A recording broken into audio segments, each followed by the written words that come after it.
We always knew 2024 was going to be a doozy, although January is finally over and you can enjoy the sight of your debit orders meeting something in the bank. This is The Week That Was. I'm Simon Brown. My co-host is Giulietta Talevi. Joining us for our weekly whinge of Sasfin Securities, David Shapiro, Vestact's bright Khumalo. Gents, welcome both. David, I think it's not on Twitter because you're not there anymore. I thought it was dead. So, I'm surprised to see him alive. No, it's just his Twitter account got stolen. They just stole it.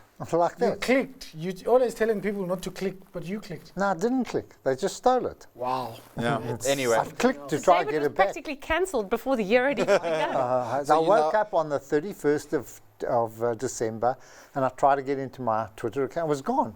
75,000 followers, mainly cats and dogs, lots of babies. Gone. So instead you're on LinkedIn, which is a weird place to be. Yeah, everybody's offering me jobs. But there's been, aside from like the commodity stuff, I mean, the Magnificent Seven are still magnificent. Kind of. Yeah. Markets are booming, even locally. They're getting more magnificent. You have no idea what's ahead. I think we're only just scratching the surface of AI and the spend that's going to take place. So I think that people might think it's over, it might breathe a little, but it's going to be a super year. I mean, what you say, markets are booming, but I mean, the FT talked about markets limping to a new all-time high on the S&P 500. Limp, whatever. 5 all-time closing highs in a row. I'll take that any day of the week. Yeah, I mean, Magnificent Seven is up almost 10% year to date. Markets not so much, but pick your poison. You read the FT or the Wall Street Journal. Well, they're all grumpy. I think that obviously. most of the media are they're very grumpy. Yep. They don't like markets when they go up because they get a lot more power when it's falling. But also maybe they don't like the fact that it is only the Magnificent Seven. Don't you need the rest of the market to follow suit? Surely you're worried about the fact that a lot of the S&P 500 isn't going anywhere, not to mention our own market. So end of 2021, tech was nowhere to be seen. It was all about luxury. The whole of 2022 and the beginning of 23 was luxury.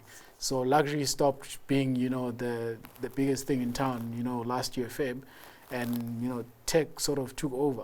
When it was LVMH, Hermes, I don't know. Richemont, but they're back. I mean, Richemont trading update Ferrari, last week. And then this morning, someone came at like 10 o'clock and just was like, buy me Richemont, stock up another 4%. Yeah. But the tone then from journalists was very positive towards those companies because they can understand those. But because we're hoping someone will send us a Ferrari. Yeah, well, when it's tech, it's like, it's bad. But the turning point for tech was when, was it Sundar Pichai or was it Satya Nadella who said AI in that speech? Yeah. That was the turning point. 2022, somewhere end of 2022. Right at the end of December. I was playing with AI over the holidays. I'm now paying my $20 a month to open AI. It is astounding what it does. I've put everything I've written in the last 15 years into my own ChatGPT, and I can ask myself questions. Yes. And it comes back in my own writing style. In your own tone. I think I need a private session. I just realized Juliette is also my editor. I promise everything I write for you is legit. Well, also making news this week, Boeing's a bucket shop in need of more than just a bit of bolt tightening. Zoomers to pay back the money with what? It's back to 1992 in the local coal game, and no one at Transnet is even embarrassed anymore. Speaking of Back to the Future, the Trump tsunami is upon us. Microsoft is the first $3 trillion banger, Bafana is in the last 16, who knew? And what's the value of a non-PhD? A whole lot of negative. We've got updates galore, and if you thought the world didn't still belong to the central banks, that's sadly wishful thinking. Here's Cool Hand Lesetja and the Ice Queen. What is foremost in the minds of the public? It's been the high cost of living. And across the world, you had seen that inflation rose and thus increased the cost of living.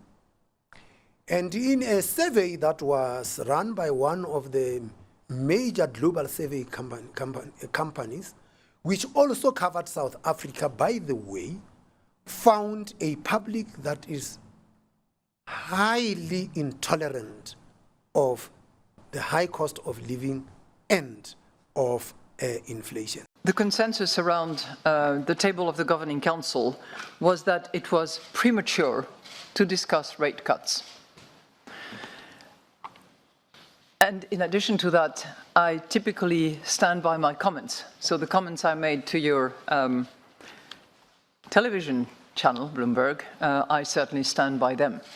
I'm not sure that I would exactly characterize them as you have, but I stand by what I have said, not what others have commented that I have said. One other thing which was very much the consensus around the table was that we had to continue to be data dependent. So rather than being fixated on any kind of particular calendar, which would be being date dependent, we reaffirmed our data dependency. So both in their way saying inflation's still a worry, it's a worry for everyone, and don't expect us to cut when you want us to cut rates. I don't know, man. I think our own central bank and his advisory board, they want to see us poor and dead. Because, I mean... Rudolf Borcher ran the numbers. The average household in South Africa who's got a bond is paying 4,000 rand. Oh, you saw those ABSA numbers, yeah. That's they 50 look a year. atrocious. It's horrible. I mean, where are people going to get all this money to pay all these things? That's why everyone is defaulting. Shopping, around. but we'll talk about that after the break. Well, you know, so you got to do something that makes you happy at the end. I think America will lead the way. I mean, if you look at the PCE deflator, in other words, inflation is coming down. And they'll be first out the blocks, maybe March, maybe April. And I think once they set the tone, others will follow. They'll have to follow. And that was Jerome Powell's December speech. He kind of moved away from data dependent, which is still what everyone else is saying. And he was kind of like, yep, let's start this. Doing it by his stomach. Yeah. I like that. Follow the gut. Follow the gut. I mean, And you know the problem is that America is growing. I mean, whether it's 2.5, I don't know, however you 3.3 measure for the last quarter. But it's running ahead of everybody else. You know, when I look at South Africa, if you listen to the sector, 1.3% this year, 1.3%. Well, I said 1.3%. We can't even beat the US at supposedly a growth Economy. And as Rikus Rieder said on our Stockwatch show, what was it last week, he said, if you don't have growth, all you have is risk. And lots of it. And lots of it. And that's kind of But where we we are. don't realize they're just running away from us. You know, they're getting bigger, stronger, and we're struggling in their wake. So anyway. Yeah, it explains why we've had, you know, the worst start of the year in 24 years in the JSE. And hence maybe also helps explain the Magnificent Seven. They've at least got some growth. Ain't nobody else seeing much. If you haven't yet, perhaps it's time to start adjusting your portfolios for a Republican victory in the Donald Joe Punch and Judy show that looks to be this year's US election. One octogenarian, one foul-mouthed felon, and this is the greatest nation on earth. How exactly did we get here? So it's going to be Joe and the racist again, the orange man, what's his name? Trump. I think this is Unless he goes to jail. I've never seen an election where you don't want to vote for either party. Yeah. You know, it's and both of them are bad, seriously bad. They don't It's even not get a like- day off in their election. At least we could stay at home and do nothing. But it's, I mean, Joe, you've got to push him onto the podium, and you've got the yellow man again, and full tilt, and he's going to take it. I mean, and he has swept the caucuses, the primaries. Do you think Nikki Haley has much of a chance? She's still trying to appeal to the moderates. They want her. I think America wants her. I think if you get the tone of where people are, they move centre right now, and they would like someone like her. But I don't think she's got the pulling power. The strength, the Tennessees and the Wyomings and that. I think she's going to battle in those kind of states as well. She's okay.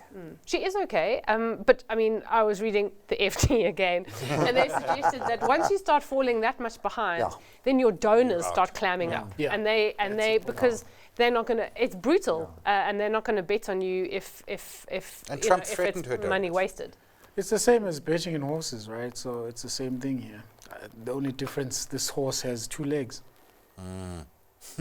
Well, it's the ICJ ruling today on South Africa's Israel case, and at the time of recording, we hadn't yet heard it, but we're not sure we haven't actually got a disaster at home that really needs sorting out before we start poking our nose abroad, like children who are starving in the Eastern Cape, say, or the fact that fruit is rotting at our ports and coal volumes to Richards Bay are now back at 1992 lows. Not that the government will scream about that.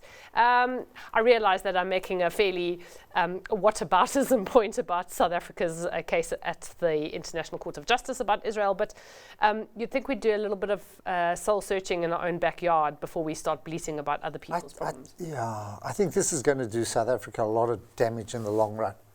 You've isolated your backers.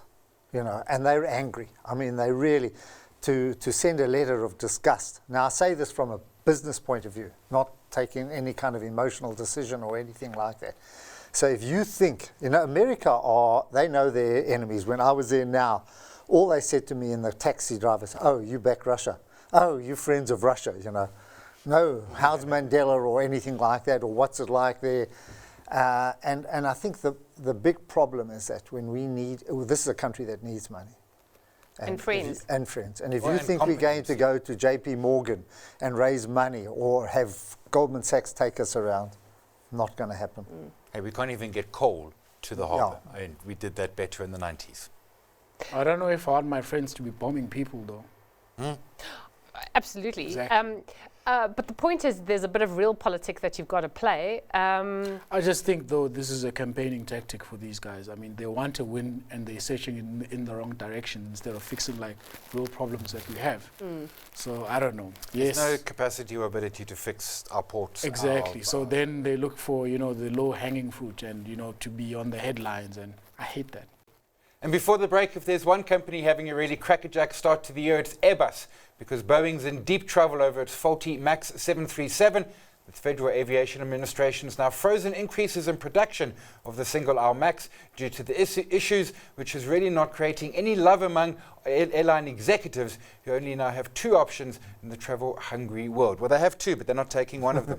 I mean, it's just So they only have one option. basically, they have one. And it's really weird because the whole thing was the Boeing, about 10 years ago or so, we want to go for profits, we want share price. And what's happened? Well, they just like fallen out of the bed and it's all Airbus. Yeah, service standards are down. I mean, quality standards are down, and even the windows are cracked, apparently. So, I don't know, man. It's a big issue since, you know, air travel is the safest by far.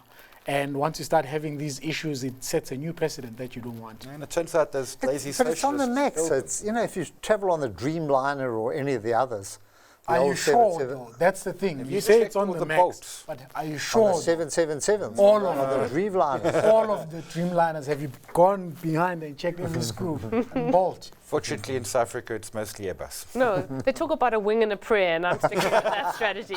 After the break, the weekend companies and Italians have had it with errant dog owners.